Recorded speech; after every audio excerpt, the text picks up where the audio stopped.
G'day, been a while. I've been a bit busy and I've had just a little bit of time off, a few days here and there. My apologies, but I'm back. There's a couple of little things that I want to talk about. Firstly, what a 15 months we've had here in Australia and in particular in New South Wales.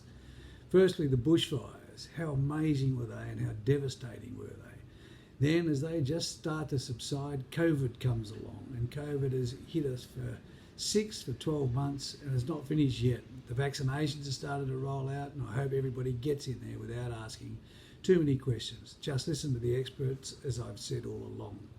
Then along comes these floods. And I think to myself, what a resilient mob we are. And then that puts me in mind of poor old Shane Fitzsimmons.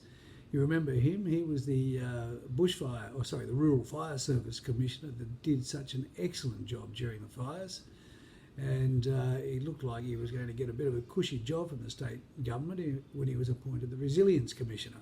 As soon as he's appointed, COVID comes along. Then as COVID starts to relax a little bit, the floods come along. Good luck to him. As I said, we do have a fairly resilient nation and hopefully that's going to make his job a little bit easier. Another thing that I wanted to touch on just briefly was the naming of the Aerotropolis. Now, I don't have an alternative name for it, but Bradfield? Fair dinkum. I mean, Bradfield is one of the country's most famous engineers, the Harbour Bridge and a few other very substantial constructions.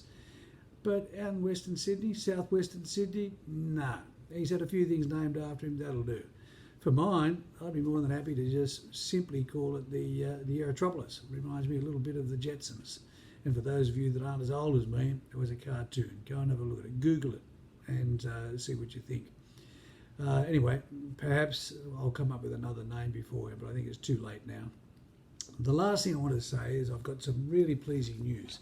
It's no surprise to some, but one of my former colleagues, Lachlan Gelder, who left us 15 years ago, is coming back to Marsdens, coming back to the fold.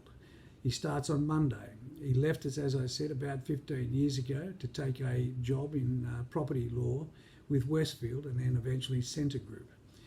Most of the work that he was doing there was leasing, but it wasn't confined to leasing.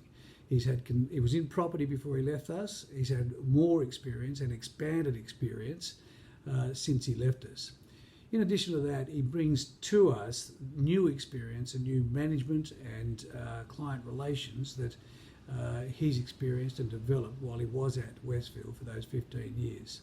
From my point of view and from the firm's point of view, we welcome him and we're really, really pleased to have him back. And I'm sure you as clients are going to reap the benefits. Other than that, have a good weekend.